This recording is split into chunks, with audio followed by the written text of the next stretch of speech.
Welcome, everybody. Thank you so much for coming in spite of the impending weather.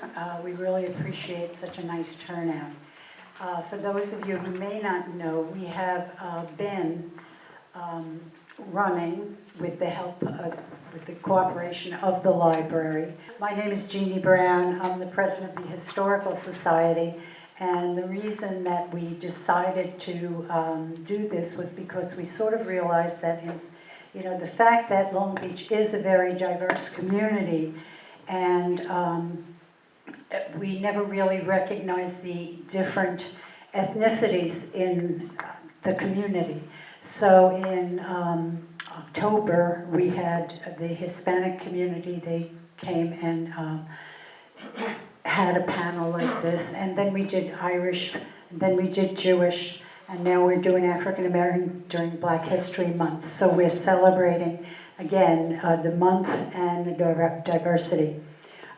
Just quick talk about the Historical Society. You should all know we have a museum on 226 West Penn Street, and we house the archives of the community. Now the library does also, but we have a lot of artifacts and collections in our museum.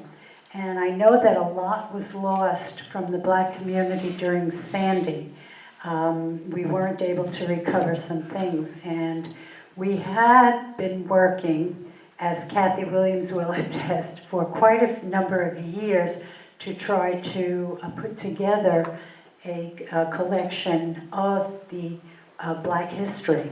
And we would appreciate anything that you could contribute to this.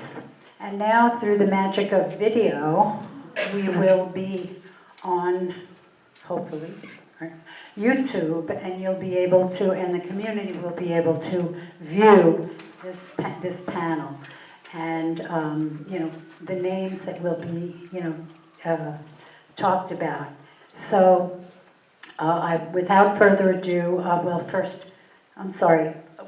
each person is going to talk for about 10 to 12 minutes or so, and without interruption, and tell their personal histories, okay?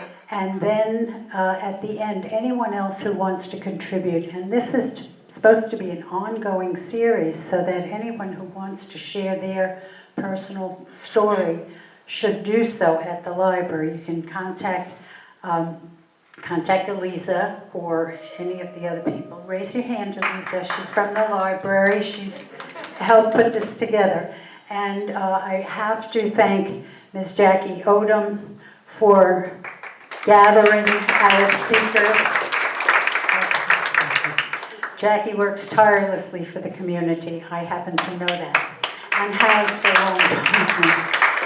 So without further ado, Jackey of Elder Beavers, you're going to be the first to speak. So everyone will introduce themselves and tell their stories. Okay, thanks.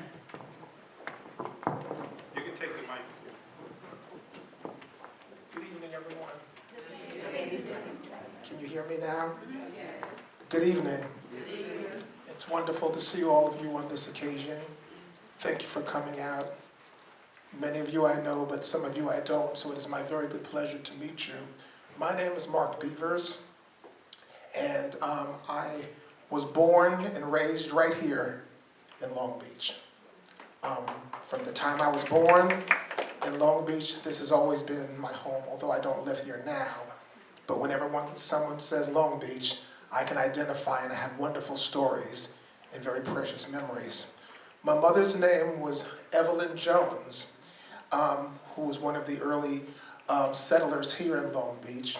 She migrated from Pell City, Alabama, and was a seamstress in Alabama at the same time that Rosa Parks was a seamstress in Alabama, just a short distance away. But she migrated to New York, specifically came to Long Beach subsequently in 1952. And during that time, she came as a sleep-in. Anybody know what a sleep-in is? Okay, a sleep-in was a housekeeper who lived in your home. They slept in, they watched your children, they were the housekeepers. So she was a part of the early migration of sleep-ins. And she worked for a family named Mr. and Mrs. Eugene Rogers. And growing up in Long Beach, this family that she worked for, they were so kind to my brother and my sister. We always had Christmas gifts. They saw to it that we wanted for nothing, and it was a special time. And I have to tell you that growing up in the 70s in Long Beach, in the 60s and the 70s, I had no clue what racism was. I didn't even know what it was. Because there was such a unity, there was such a village, there was such a closeness that you didn't even know what racism. I didn't. I was a grown man in college before I understood what racism was. I was educated right here. It's not a school anymore, but at Magnolia Open School. I attended Magnolia Open School from kindergarten all the way through 6th grade. It was an open school concept which was adapted after the educational model of Maria Montessori. So it was learning through discovery. So all of our learning took place under that model. All of my friends' names was Mark, like me, but I didn't know that Mark was a Jewish name. So all of my friends, wherever they went, I went. Now understand the way it was back in those days. My parents did not have the money to send me where all of my more affluent friends went. But in those days, wherever your friends went, their parents made a way for all of their friends to go as well. That's just how it was in those days. And it was a village, there was a unity, there was a camaraderie. And when my mother arrived, she was adopted by early pioneers, Reverend and Mrs. J.J. Evans.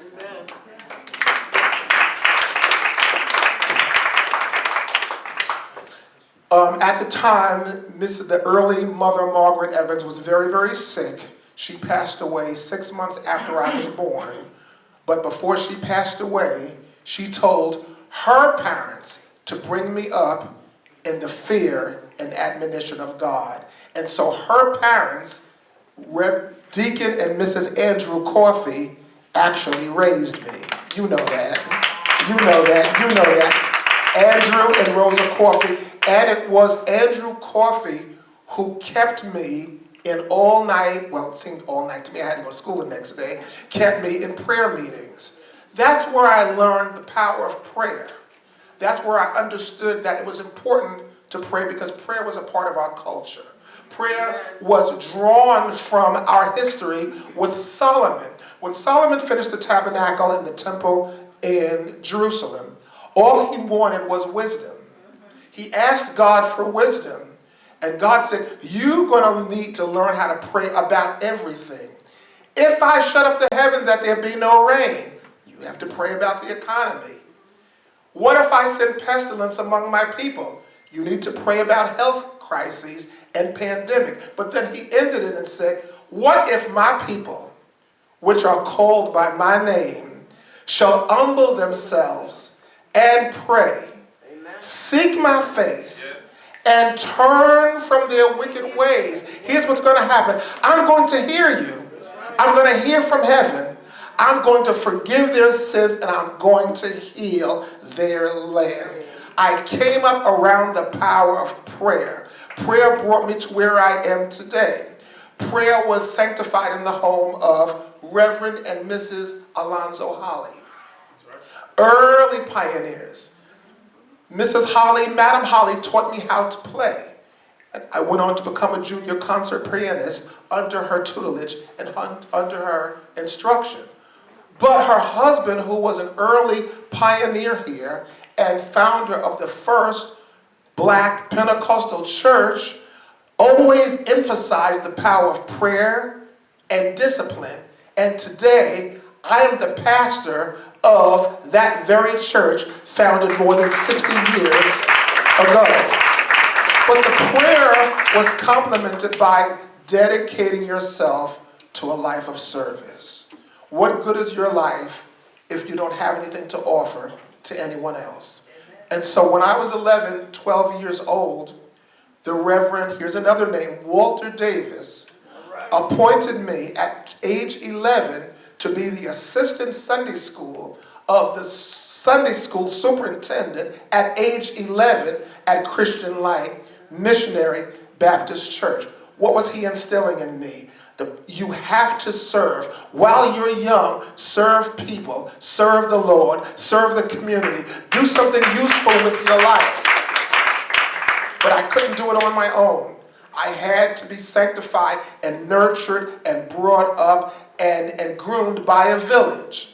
People like Reverend Walter Davis, people like Mrs. Betty Atwater, Lorraine Cruse, Ruby Conyers, and of course my dear Aunt Kathy. These are the people who poured into me and groomed me and let me know wherever you go, whatever you do, make sure that you devote your life to serving other people. And today, wherever I go, whatever I do, wherever my job takes me all over the world, I cannot tell you how blessed, how proud, and how honored I am to be a product and a son of Long Beach, New York. God bless you.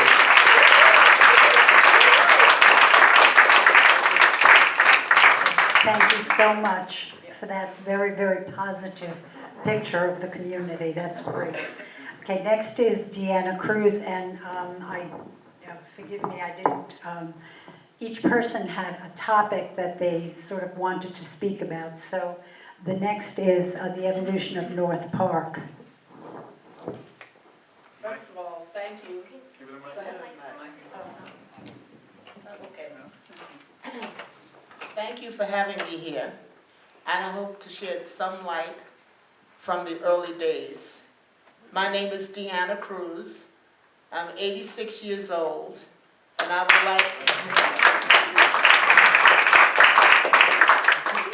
would like to share a bit of growing up in Long Beach. I'm from one of the first African-American families here.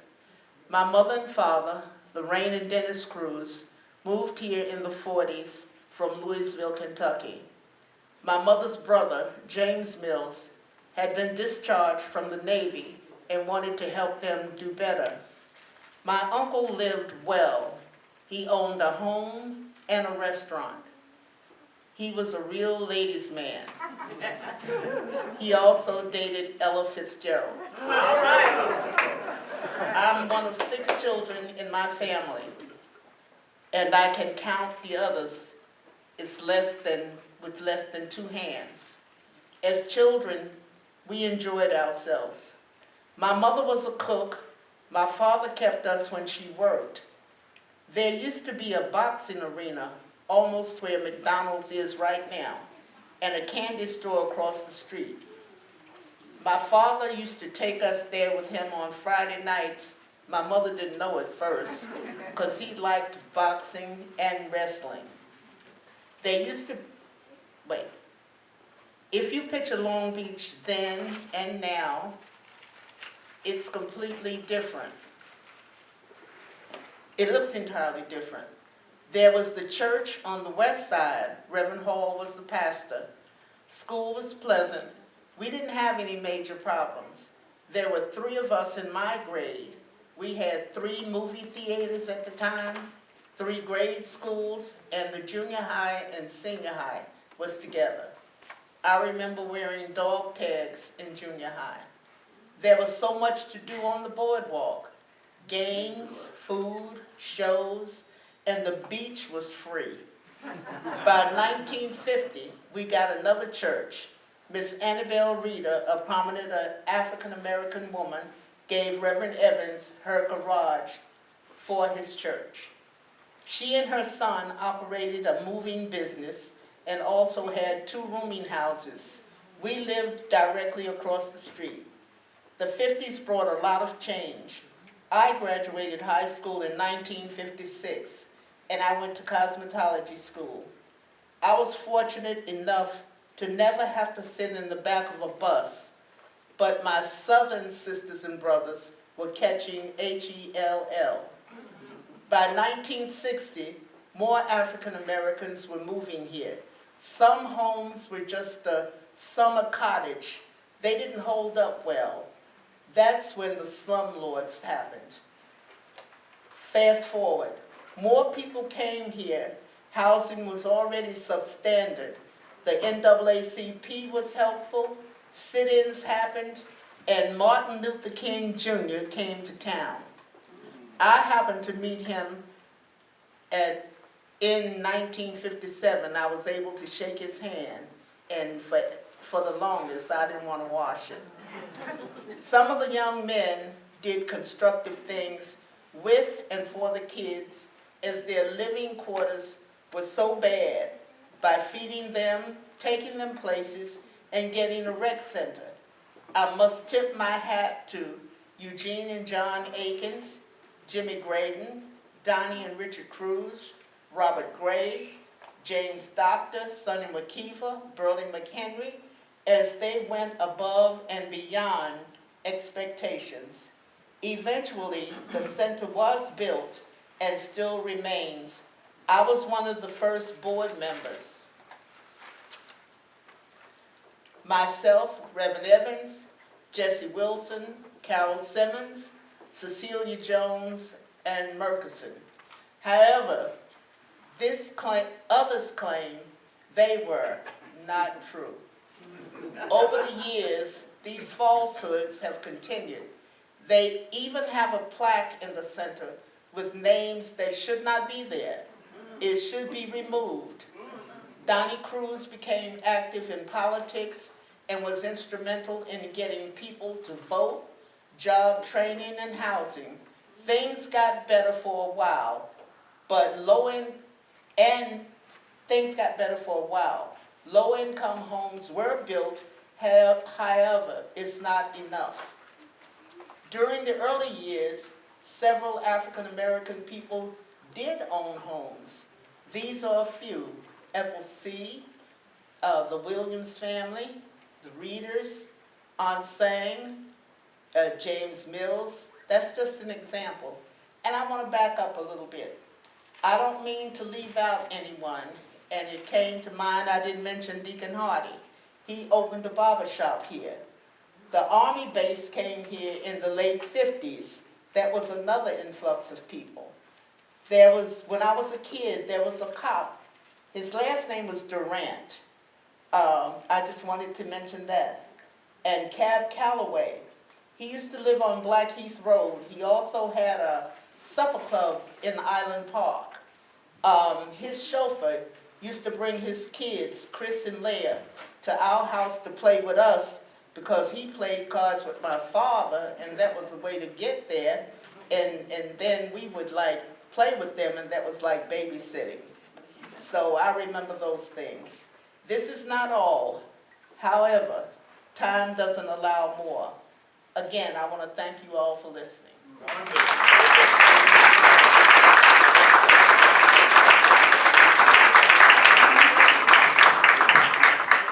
James, you're going to go next. Okay, and your strength from a grain of sand? That's a great topic, especially for my life. My name is James Hutchison. Some of you know me, some of you don't know me. I was born in the 70s, brought up, Pastor Beavers is probably a little older than me. But yeah, we didn't know what racism was here in Long Beach. I know I didn't experience it. I know my dad, I come from a mother and father, both in the household. My mother came here, I think in the early 50s, and to speak about history, my mother lived with Deanna Cruse. They took her in. She was one of the ones also had one of those sleep-in jobs. And they used to clean hotel rooms and stuff like that. So, but going back over my life, and the grain of salt really it resonates with me, because when you take sand, and if there's a little wind, if you put some sand in your hand and you blow it, it can go all over the place, And if you're wetted, people make sculptures with sand. Sand can be very dense and strong.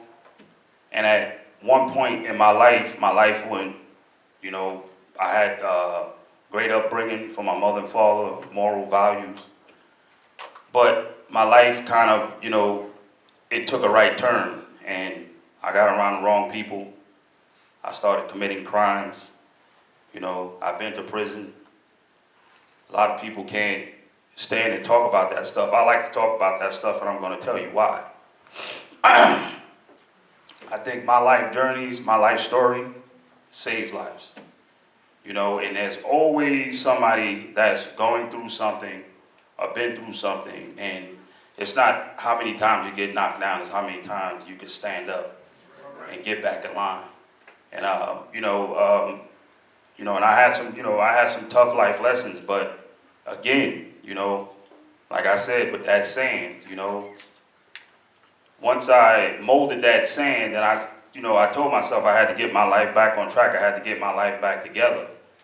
So today, I can say that I'm a fixture in the community. You know, I give back. I give back to my kids, my young kids. I give back to, it don't make a difference if you're black, brown, yellow, or green. You need to come see me. I need to come see you. We can talk. We can do whatever. And you know, a lot of young people are struggling today. You know, a lot of young people are struggling. We have this opioid crisis. When I came up in the 70s, we didn't have that.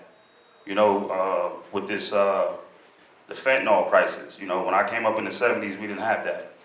So it's a tougher challenge, and you know, people are struggling. But you know, with the community and with the village, we can we can make some things happen. We can change some things. We can always change things. And like I said, I love talking about my life story. I'm not embarrassed, not one bit, about what I've done and what I'm doing.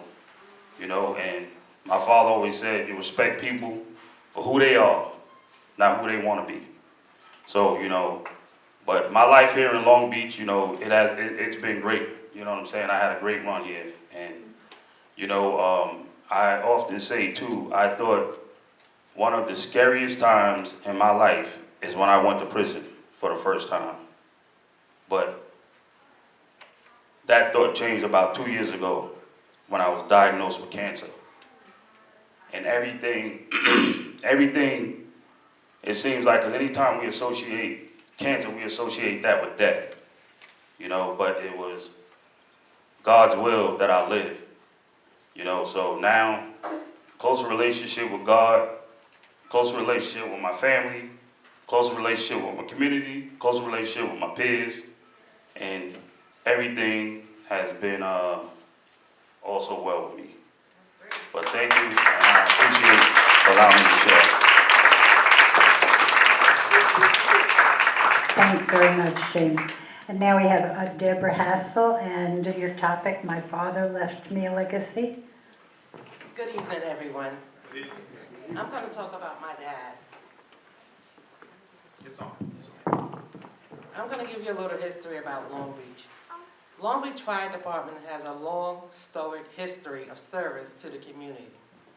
It was founded over a century ago in the year of 1910. Some 56 years later, my father was welcomed into the department. Charles Hassell would go on to become the first African-American volunteer fireman. My father left us such a rich legacy to live by. You see, when he set out to become a volunteer fireman, his first application to the department was turned down because he lacked a sponsor. After diligently trying to secure a sponsorship and being unable to do so, he became somewhat discouraged. However, his journey did not end there. As fate would have it, a friend by the name of Bo heard of my father's plight and contacted my father to say that he would be my father's sponsor.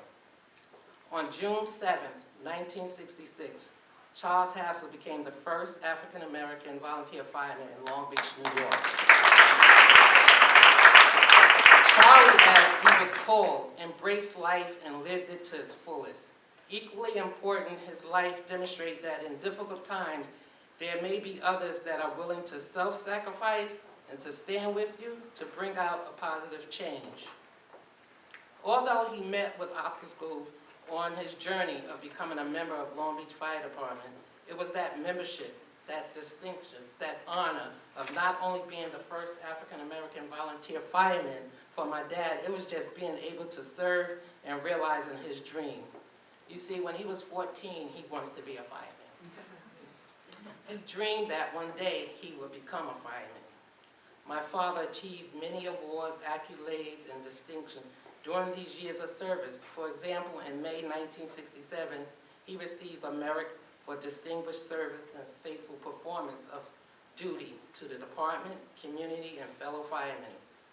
On April 17, 1973, he was elected office of captain. All right. That was truly an achievement and honor. In 1974, his company presented him with an award for his outstanding accomplishment. Although my father did not start out with the goal to integrate the Long Beach Fire Department, he nevertheless achieved such a first African-American in Long Beach, New York, honorable distinction. The above referenced distinction he could not have achieved without the support of one brave man, Mr. Bowe, who stepped forward to become my father's sponsor into the fire department. Therefore, today, I want to acknowledge both gentlemen and their families. I thank Mr. Bowe and his family for having the courage to stand with my father, making my father's dream a reality. Together, these two men became agents of change and heroes in their own rights by standing up for what they believe to be just and fair. Their actions continue to be a positive influence in Long Beach community. He taught me not to let negative words or adversity stop me from pursuing my hopes and dreams. He taught me to never allow anyone to tell me that my aspirations are too high. He believed in working hard, self-sacrifice, and stick to attentiveness and pursuit of the desire of your heart. In part, the legacy of my father's life illustrates the importance of not just standing idly by, but becoming an active part of your community with a willingness to serve and stand up for what is just and fair. From the manner in which my father lived his life, I learned the importance of service to one's community. He taught me the importance of perseverance, not giving up. He taught me how to become a good parent. He did not judge people by their race, their gender. He demonstrated the importance of treating all people with dignity and empathy. I could go on and on about the rich legacy my father left. However, I will summarize by saying he was a good man. His legacy teaches us all to be the light that we seek to see in others. These are the guiding principles which creates a rich tapestry of life lived well and a legacy that lives on as a shining example to keep us all on course to reach a better tomorrow. Thank you.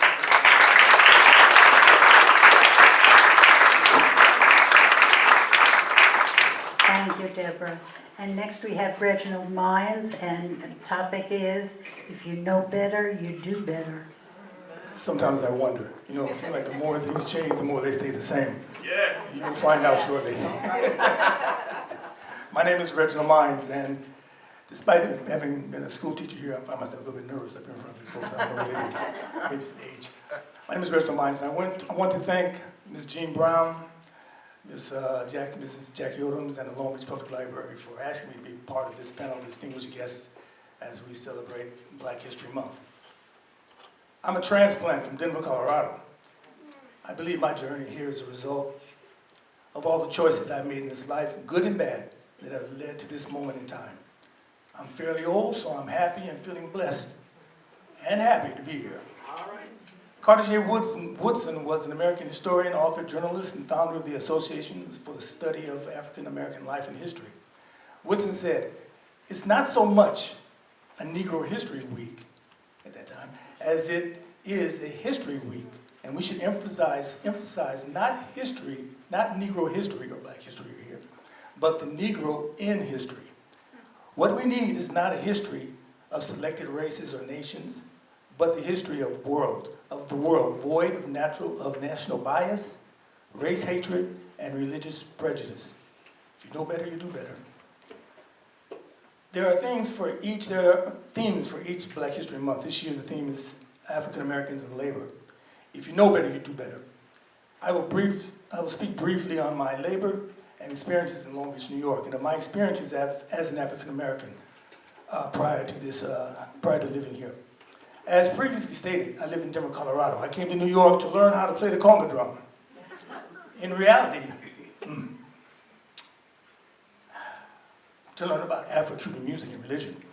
There was no one in Denver in 1976 that I knew who knew anything about Afro-Cuban percussion. So I was playing in a dance group, African dance group. One day the leader of the group, he was a Nigerian by the name of Adetunji Joda. He said, go to New York City. Anything you want to do, you can find it there. So one afternoon in late December 1976, after packing up my 1963 Volkswagen Carmen Ghia, anybody remember that name? I don't know. My kids don't even know what that is. With my one conga, clothes, and other traveling accoutrements, I left Denver and headed east to New York City. By the way, my car had no working radio. I sang a lot of songs, repetitively. Eventually, I found my way to Brooklyn, after finding out people in the borough of Queens know nothing about the borough of Brooklyn. What I know about New York, I read about in the autobiography of Malcolm X, written by Alex Haley, and Down These Mean Streets, written by Peary Thomas. One night, while driving in Brooklyn, I was kind of lost. A yellow cab flagged me down. I ran into an acquaintance of mine from Colorado State University. We spent many days together, and one day he asked me if I would like to drive a taxi. I told him I knew very little about New York. I'd only been there maybe 2 months, been here 2 months. But he said the company would help me to get my license. My money was getting low, so I said, okay. We went to a site in Queens and took the TLC, the Taxi Limousine Commission test. They gave me the questions and the answers. So I passed and got my hack license. I drove yellow cabs for about 14 years. Well, learned how to play the congas and well enough to play in dance studios in New York City, which is where I met Martha Ains, Inez. She had come to a birthday party for the lead dancer with a friend of mine, with a friend of hers from Long Island. While we talked, she told me she's from Long Beach. I brightened up and said, "Are you from California?" She said, "No, I'm from Long Beach, New York." I said, "Where is that?" Yeah. Anyway, luckily, she liked me enough and I came to Long Beach. It was 1983. While living with Martha, we weren't married yet, I met Michael Iannarone. He was the chair of special ed at the high school. I was struggling with some books written by Carl Jung, the psychiatrist and psychoanalyst, and he saw one on the table. Who's reading Carl Jung? He later asked me, after we talked about it, he later asked me if I had thought about being a teacher. I was still driving a taxi at the time. I said no, and he invited me to come to the high school and volunteer. I volunteered at the high school in the special ed department, eventually got a job as a special ed TA at East Elementary School.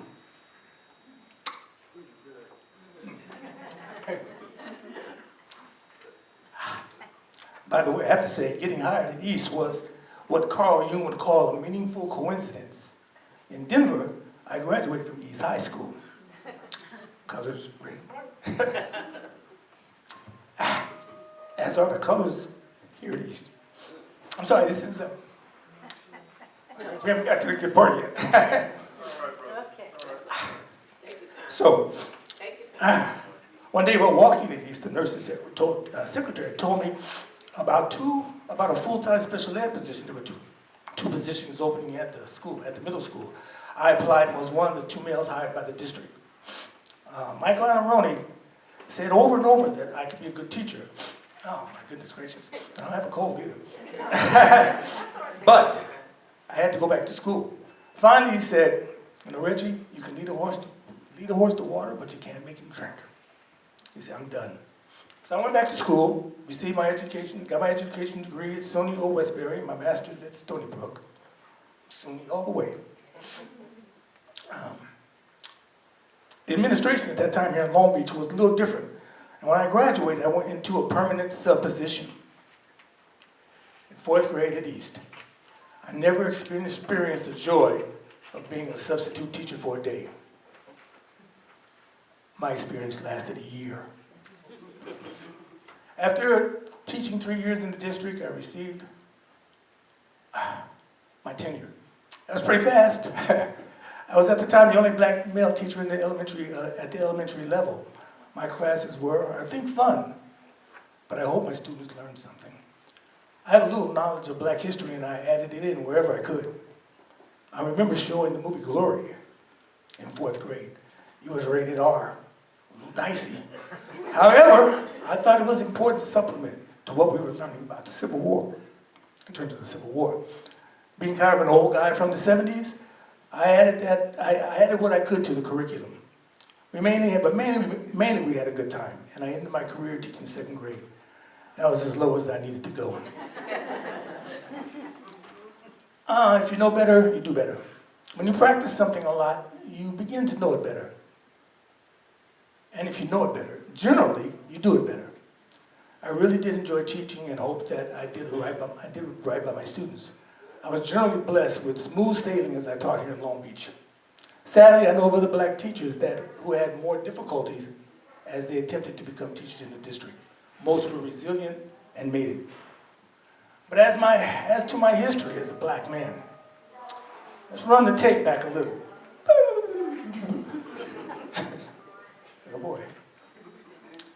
During the 1968 December Christmas break, as a freshman student at Colorado State University, I spent an evening, really a whole night, with an old friend from my elementary days who moved to Oakland, California. He was training to become a member of the Black Panther Party. And he gave me the 411 on what was happening out west. Really, what was happening everywhere.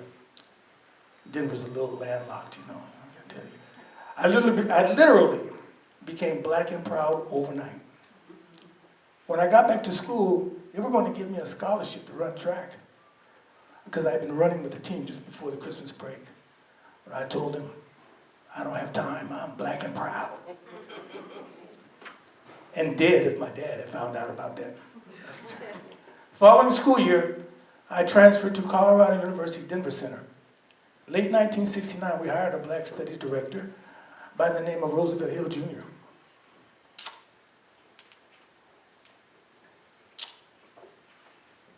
He was a wonderful man and leader. While at CUDC, he started a program at the Colorado State Penitentiary, Canyon City, a town just south of Colorado Springs, which is about 60 miles south of Denver. On June 14th, and guess what? The more things change, the more they same. I left my last page at home. But I hope that I have it so I can get through this a little easier. Last thing it said was on June 14, 1970, a group of 6 students, Mr. Hill, our director, his wife, went to the state penitentiary to meet with the inmates there. We were doing projects there. On our way home,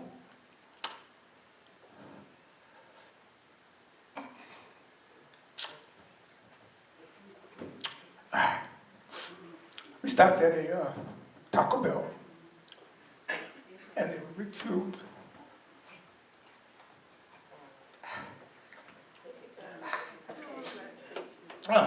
Went to get some gas for the car.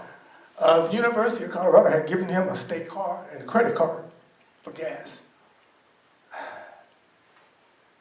After the attendant, a member named Leon Little,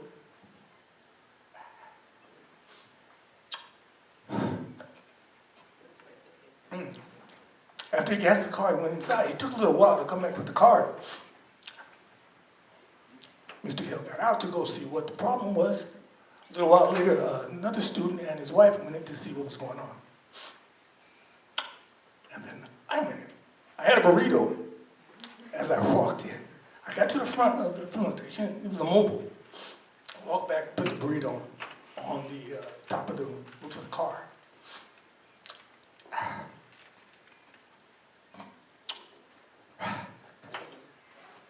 And as I walked in, as soon as I got in, I saw Mr. Hill standing, looking into the doorway, his wife. And he was having an animated conversation with whoever was in the room. And I saw him move to actually, I found out later, recently, that he was trying to get money. Just to pay. Gas was like 36 cents back then, so it really wasn't that much. It could have been $6, $7, $8 maybe. And it was a gunshot.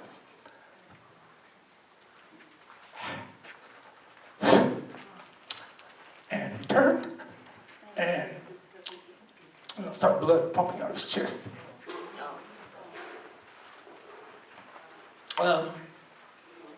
As the time, things passed on, during the following, the fella came out, he and I got into a tussle. He had a gun, I don't know why, I hit this guy. We got into a tussle. I slipped, fell on the floor. He put the gun to the back of my head and pulled the hammer back. Roosevelt's wife was a nurse, and while her husband was in his arms, she said, "You don't have to shoot anybody else. You've already killed my husband." A reprieve, second chance, a blessing.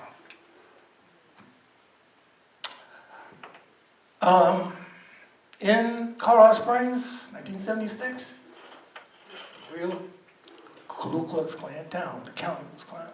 So there was no indictment. Similar kind of thing we've noticed and seen up until George Floyd, when there were interactions between black men and women and the police. It's an unfortunate thing, but this is what it is. So we, let me end this right now. I can say that right now, myself and 2 other students at that time are now working with Colorado, DC, Colorado University, Denver Center, and trying to memorialize Mr. Hill. And just today, my friend called me and said that we managed to get in contact with the brother of Mr. Hill, who had played on a football team in Wyoming. I don't know if you've ever heard of the Wyoming 9. They wanted to boycott Brigham Young University. They were having a winning season, and they wanted to wear armbands, and the coach kicked them all off the team. They had a winning season, they won maybe 1 or 2 games, and they went into the pits. They fired him next year, but they had a 50-year anniversary a few years back in 2019. And she just called me today that we managed to find somebody who might be able to get in touch because we need a picture that we're trying to find. A picture of Roosevelt Hill, because we don't really have a good one, because we want to do a memorial, do a bust or something. So that's it. Thank you for going through this.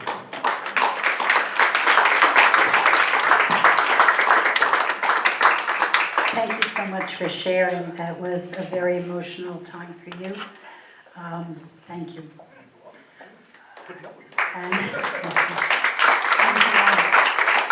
We have Miss Jackey Odom, and her title is, her topic, "You Don't Know Me, You Don't Know My Story, Then and Now." Good evening. I would like to thank the Historic Society and the Long Beach Library for hosting and recognizing Black History Month, celebrating a diversity in Long Beach. My name is Jaquetta Odom, a resident of Long Beach for 64 years.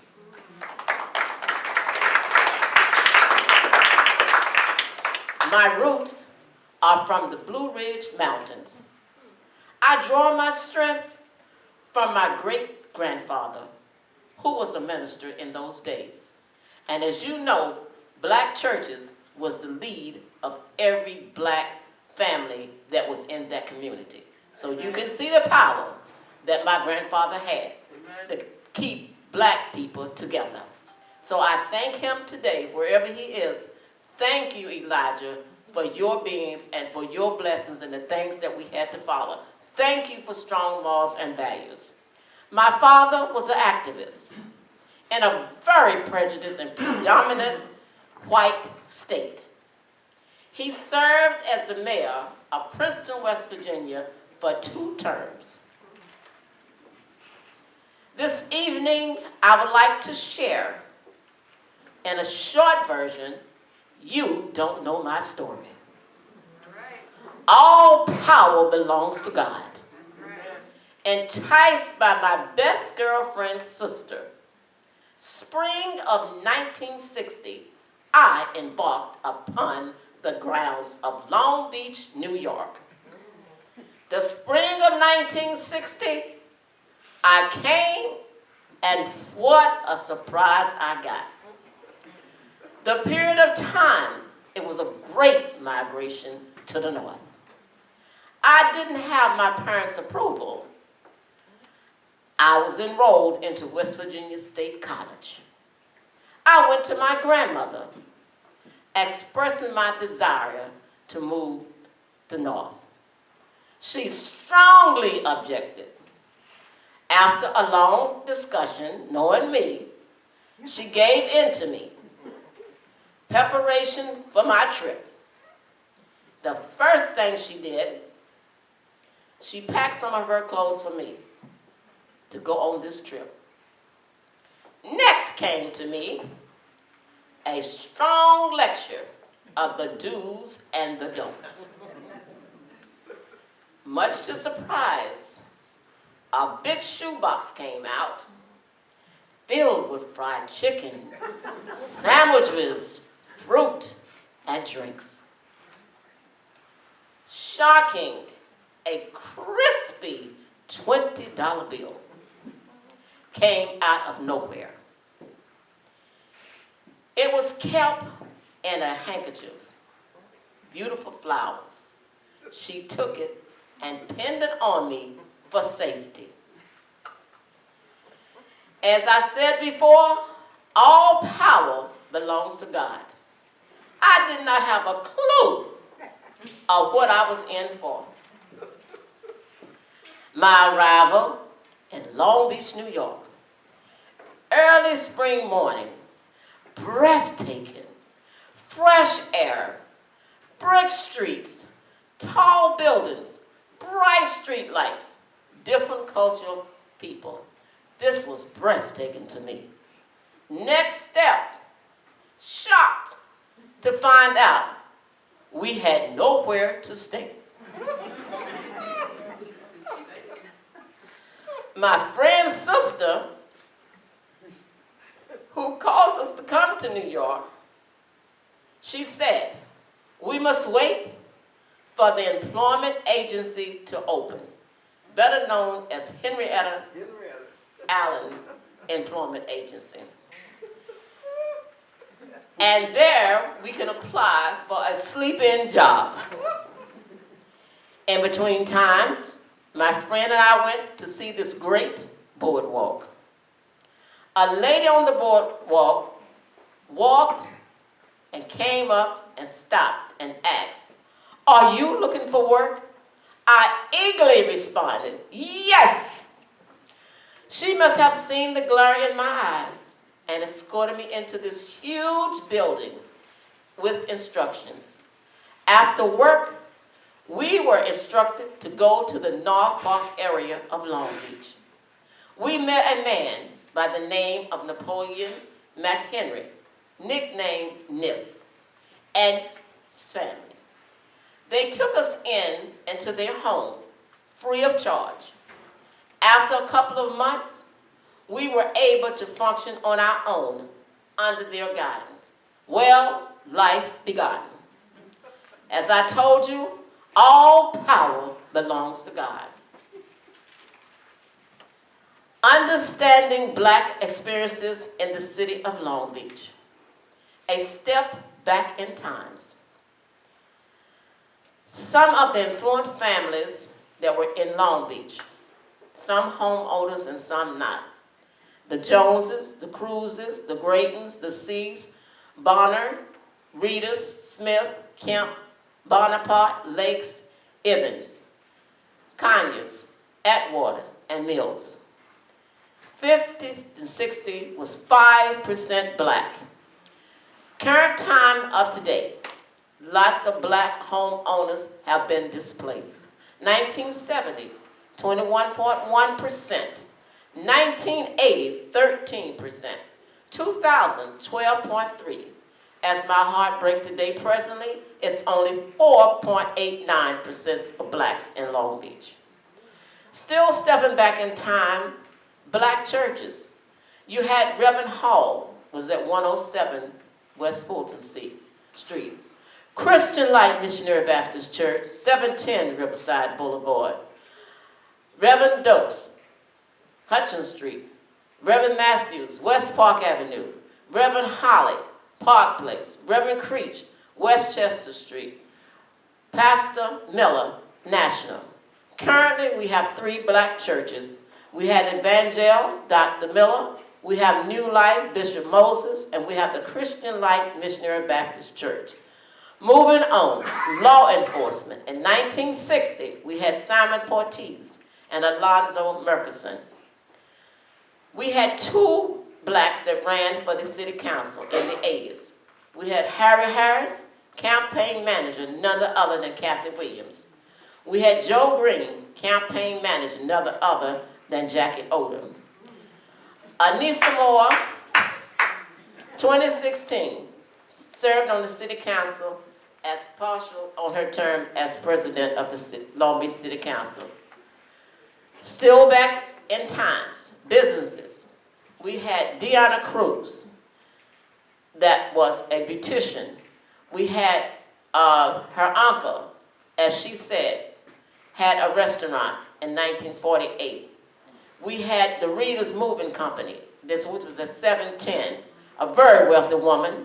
We had Henrietta Employment Agency that I was sent to on the first block of East Park Avenue. We had Arches Club on the corner of East Market and Long Beach Road, known as the Monarchy Beverage Place today. I'm happy to say, even through the struggle of today, we still have 2 black businesses. We have Body and Soul, which is Peggy Butler, and she's, raise your hand, Peggy. So we are very proud that you are here to represent us and your business. So anyone that need a massage or masseuse, see Peggy Butler on West Park Avenue. Butts. Old Country Boy, we have, the bakery has been here for years, which is James Flinch on East Park Avenue. Still going back in time, we had Eula Butts that had a food and candy store on Park Place between Market and Hudson.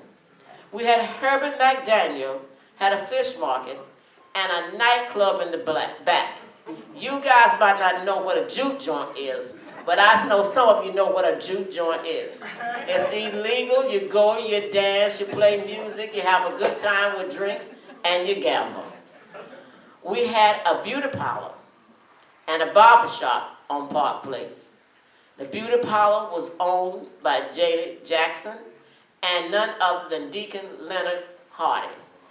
We had Miss Jean Ziegler had a restaurant on West Park Avenue.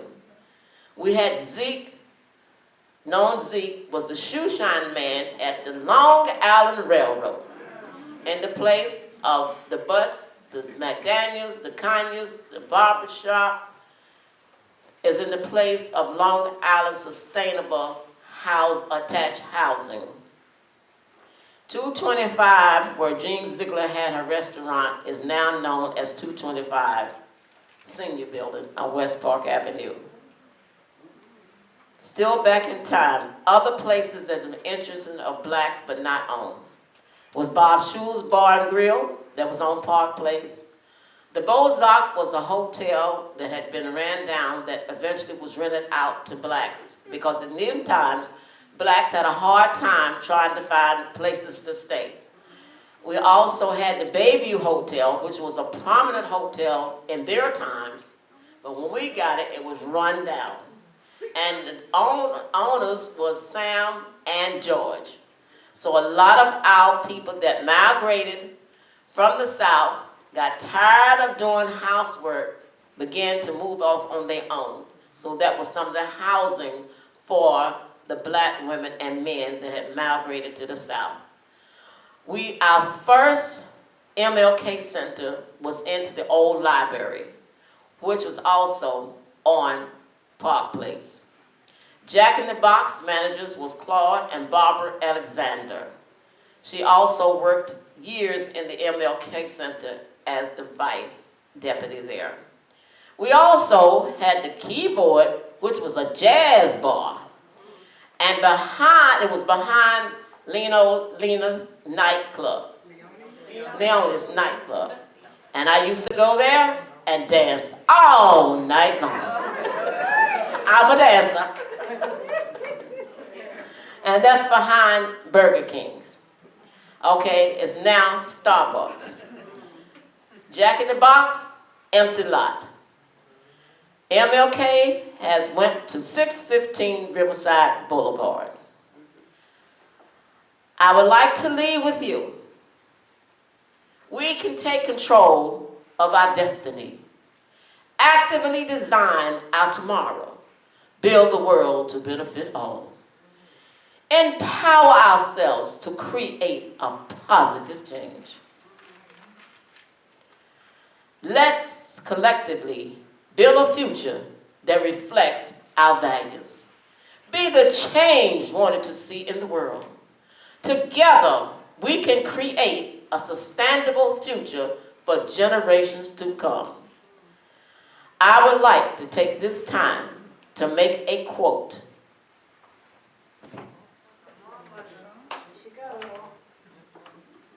Dr. Martin Luther King Jr., in his speech for Dream, said,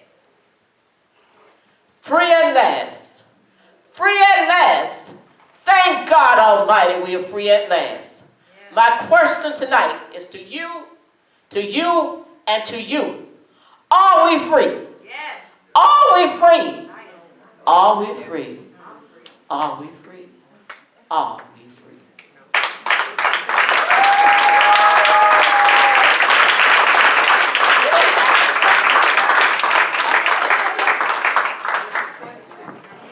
Thank you so much, Jackie. And now we have Kathy Williams, whose topic is, "I'll Get It Done." And she has, and she's here at great sacrifice tonight. So give her a big hand, please. Good evening. I'm happy to see all of you out tonight. It's very important to celebrate each other's history and ethnicity. It's the only way that we can manage to move forward. My job has been made much easier here because I'm at the end. There's no use to me saying everything they've said. However, my job is a little different. It always is. My job is to talk about Chandler Park homes. In the late 50s, I moved to Long Beach with my husband, Lee Williams, and we were the custodians at a building that was on East Chester Street, and basically took care of the building. And I was just shocked and horrified at the living condition that black people had here in Long Beach. I came here originally from South Carolina. I moved to South Norwalk, Connecticut. Does anybody know where South Norwalk, Connecticut is? Yeah. Well, there was a beautiful town in Connecticut. Everything picture perfect. I left South Carolina from my neighborhood that was picture perfect. I was devastated when I got to Long Beach and I saw the living conditions. I think they're calling you from Connecticut. Hold on.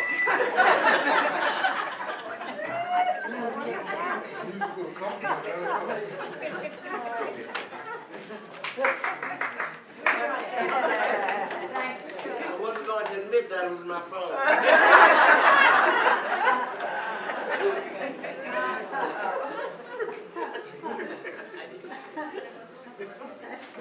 Although there were other black homeowners and well-to-do people in Long Beach, as it had been said before, the readers and other people.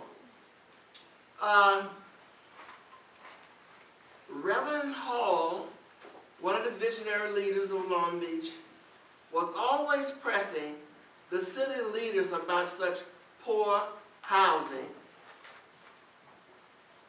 The civil rights leader, Reverend J.J. Evans, and Pearlie Wilson, and the Noah Park Civic Group. Yes, we had a civic group.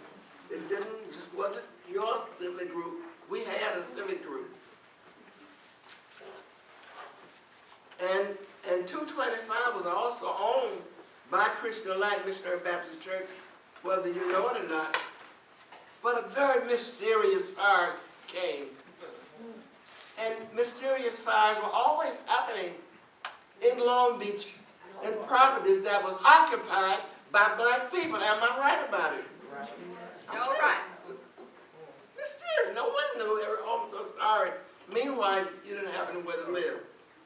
Well, during the civil rights movement, Martin Luther King came to Long Beach along with Reverend Evans, and they went on a tour of North Park. Please take it away, please.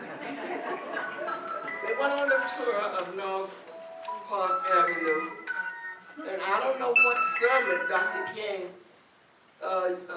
used on the people he was with that day. It was a city council person along with him. But it must have pierced the city councilor's heart. So they came back and they negotiated about properties in Long Beach. How many of you know what urban renewal was? It really was people removal. They got rid of a lot of homes and people with urban renewal, and no one ever really knew what happened to the rest of the money. You know, they had to be allocated for this, allocated for that. So, Reverend Evans and other responsible people renegotiated with the city and HUD. After many meetings with one of the city council personnel, he was so angry with us pursuing property to build low-income housing on until he stood up in the meeting and said, "Oh, give them the property." The poor man, we thought he was going to have a heart attack. Because in 5 years' time, we'll have to bulldoze it down with those people. Well, when he said that, we were incensed. How dare you say that to a room full of people that you don't even know? Well, when we heard those remarks, I was just there because I was always supportive of community meetings. Because quite honestly, I was always afraid of her in housing. I didn't grow up with that kind of housing in mind. You stayed away from that. But sometimes life happens and you have to step down off your pedestal and face reality. So I joined in and, started to help them, to push forward. When we heard him say that, we were determined. My generation moved, and they were dangerous, but with integrity. There's other ways you can be dangerous without being violent. moved against his racial bias remarks. And we were determined to keep pressing for what we believed in building low-income housing. With all of this momentum, our community wanted to keep up and fill the position. So with the Lord's help, trusting that it was the right thing to be done, I'll get the job done that I said to the Lord, because I am a flat-footed believer and I believe in prayer. I was a young woman. I will get the job done with your help. Sure enough, without giving out names, we had a generation of people who were armed and dangerous with integrity and fortitude. So meeting after meeting, we proved to them that the bulldozer was not going to come in and destroy the property. The land that was allocated to us is between City Hall and the playground. That land was allocated to build housing on. So the housing was built, and with a lot of different problems and etc. But nevertheless, we moved in, and we were determined by God's grace to not have it bulldozed down. Well, they still have their eyes on the property. They want us out big time because that's waterfront property. This man had no idea that we were going to go there, stay, and beautify it, and keep it. But we were determined to make this person from the city council a liar. As God blessed us, we moved forward. My generation moved in, and they were determined again to keep the property. We had people who were determined, and they just was not going to back down. So the place was built, and we were able to move in. And we had to work very, very hard to keep things up. The position had to be filled, and then the federal government said that you have to have a person from your community on the board, along with your commissioners, who is a resident of the community. Well, I felt just like Jesus hanging on the cross. No, everybody was shying away from it. But I came from a background where you don't back down from anybody, irregardless of their race, creed, or color. You stand up to them. And I got that from my family. And I want to tell you, that is what has triggered me down through the years. That's the only reason why I was able to persevere myself today and to come out here and stand up for what I believe in. That's right, Mother. Because if you don't stand up for what you believe in, you might as well not be living. Yes. I believe in persevering no matter what. Yes. So I had to go in and become the commissioner. And I'm not afraid of anybody unless they have some kind of weapon. I might back up a little bit, but other than that, I'm just not afraid. Because I was taught that you're a woman like I am, you're a man like I'm a woman, and there's no need for me to fear you. Unfortunately, everybody wasn't taught that. So I took the position because this is what HUD required. My first night at the tennis meeting, our director at the time was Mr. Saul Shear. Some of you might remember him. Very fine man, but plantation mentality. But that man,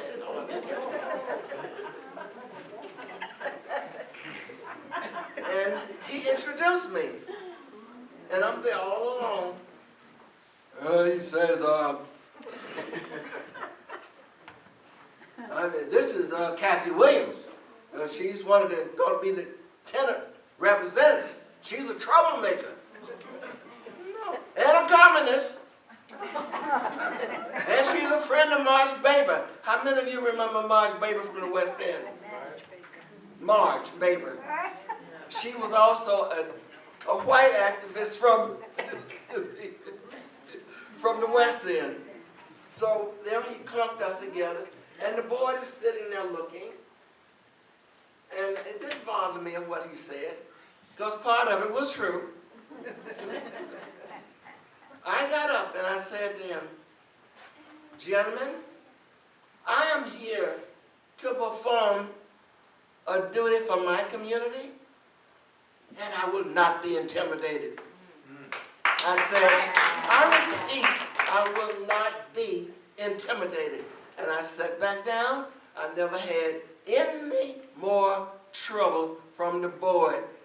We ended up getting along quite well. However, they still was doing the same thing back then that they do now. They have meetings behind your back. And they come out like it's brand new, but they put it together. Okay, that's okay. You just have to learn to deal with situations. You can't throw out the whole pot of tea. You just have to deal with it. You learn how to, and they had the right one, so, I just dealt with it. But what I wanted for my community, I just stayed on it. And it might sound like nothing to you, but when they built the place, those people, what do they know about landscape? The guy came through with 2 bags of grass seed, and he sprinkled it all around. That's not landscaping. And I wouldn't let up off of that at the board meetings. That was just one component. The lawyer told me, Kathy, you have one brain and it's green. I said, fine. It's going to stay green until you do what you need to do. What happened? We got landscape like we should have had in the first place. You just don't build a village and leave them looking like it's on safari desert. Who does that? So we got it. And through City Hall, I also was able to get playground. And one day we were all at a City Hall meeting, some of the neighborhood mothers, and they all got up and left me there alone with these men. All of a sudden, everybody had to go and get their child off the bus.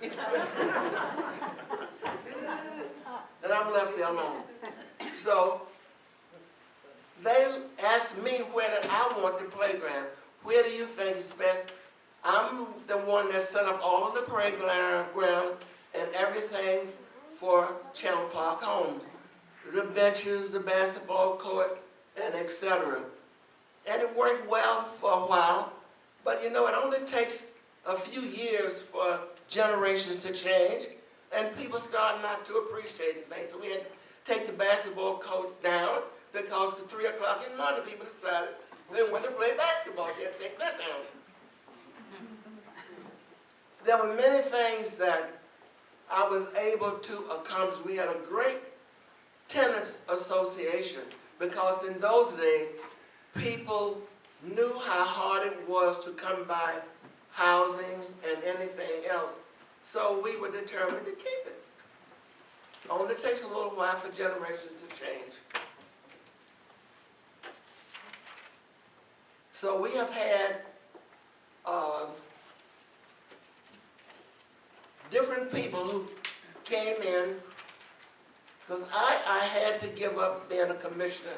It was very draining on me as a mother with daughters, and I was going to college, so Francine Hall became our next commissioner.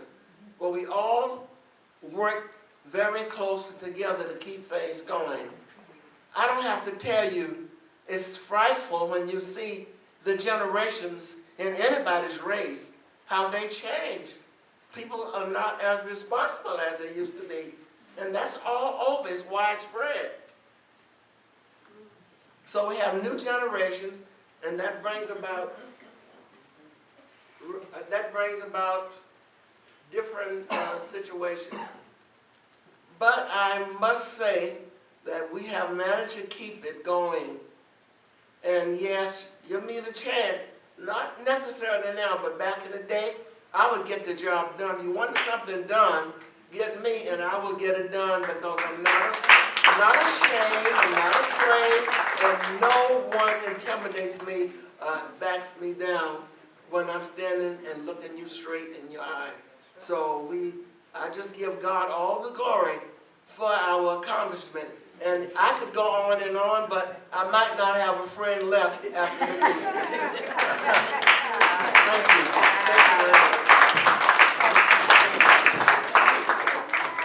Thank you.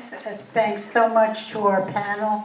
All right, we enjoyed the evening, a lot of wonderful stories here, and hoping to preserve some of the Black history that we have in Long Beach, please. And, where did he go? Okay, I'm sorry, our city manager was here. He must have just left. Okay. No, yes. Anne-Marie. Oh, okay. I just wanted to know, to make sure he heard everything that Kathy said. No, okay, I just wanted to introduce you, Dan. Dan Creighton, your new city manager. Okay. You want to come up for a second?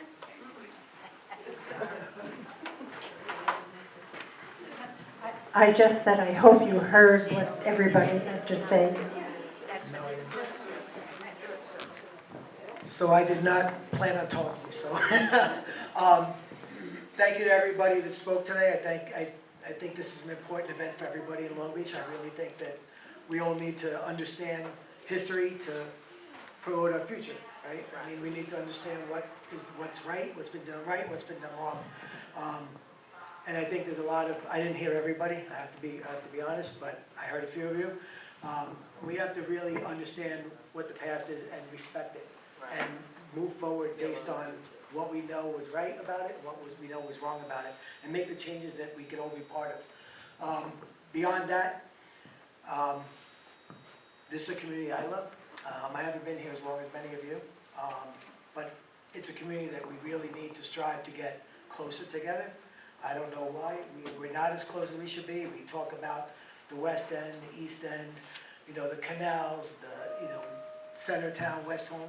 This is Long Beach. That's the only way I look at it, and that's the only way I think any of us should look at it. Beyond that, did not plan on talking, so I'm going to let it go. Thank you. Thank you.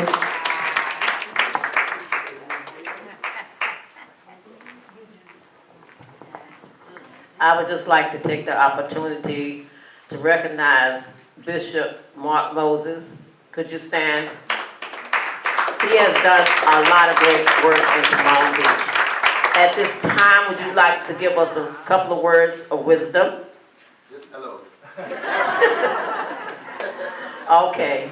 Thank each and every one of you that came out. I hope you learned some history of the blacks in Long Beach. And it was a pleasure for this panel to present to you the celebration of Black History Month and the diversity in Long Beach. I just want to ask if anyone in the audience would like to contribute, comment or something. Yes, I just want James. James, you only have 1 minute. It'll be quicker than that. James Hodge, and I must say that sometimes if you don't tell your story, nobody else will. I stand as a Black African-American history maker here in Long Beach as the first African-American animal warden in the history of Long Beach. And not just that, the first animal warden that ever had to take a test after I was animal warden. And so I thank God for that. And also, I just want to say that Charlie Hassell was not just the first Black in Long Beach, but he was one of the first, if not the first, Black fireman in Long Island.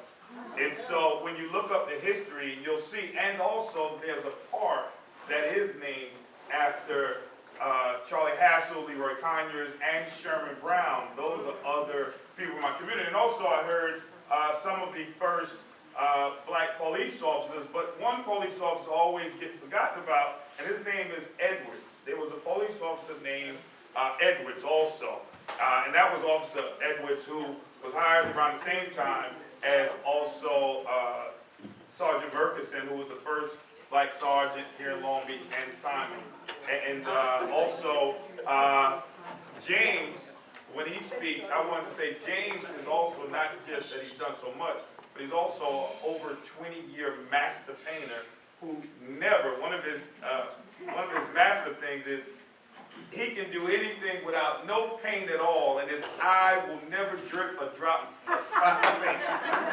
And also, I just wanted to thank all of them because they speak about the history of the MLK Center, and Mrs. Cruse speaks very much about the MLK Center. Her brother, who just passed away probably 2 weeks ago, he did so much in Long Beach, so much, and I love when we can come to things like this to hear history, because as a young person, I know we hear all of these wonderful stories, but sometimes we don't hear stories that other things that did happen, because everything was in peaches and cherry. And so there's a lot of history, and like Mother Williams was saying, there was a lot of buildings and things where the old MLK and other places that got burnt down somehow. Mysterious fires where a lot of blacks lived in or was a part of. So I thank Mrs. Cruse for giving that history, and I thank Mr. Mines, for being one of the only black teachers at one time. When we used to go to school board members, he was one of the only black teachers in the whole city of Long Beach. And so I thank God for him and his story, and his wife, who's passed on a few years ago, who was truly an amazing person here in the city of Long Beach. Great families up here. So all of this here, and I'm happy that you're documenting and you have this, because a lot of people don't know the story about King Benjamin, who was the first black person that was here and how he lived. I know the Historical Society. I'm sorry, so I'm finished with this. I think Tasha Nurse was here, she left. And so let us continue telling the story. Let us continue. There's other black businesses. And also when we're talking about blacks that ran for office, James Hodge did make history as winning also a primary for the first time. Okay? So I'm finished, because if you don't tell your story, nobody else will tell it for you. Okay, thanks, James. Okay. Thank you very much for coming out, and safe home, everyone, okay?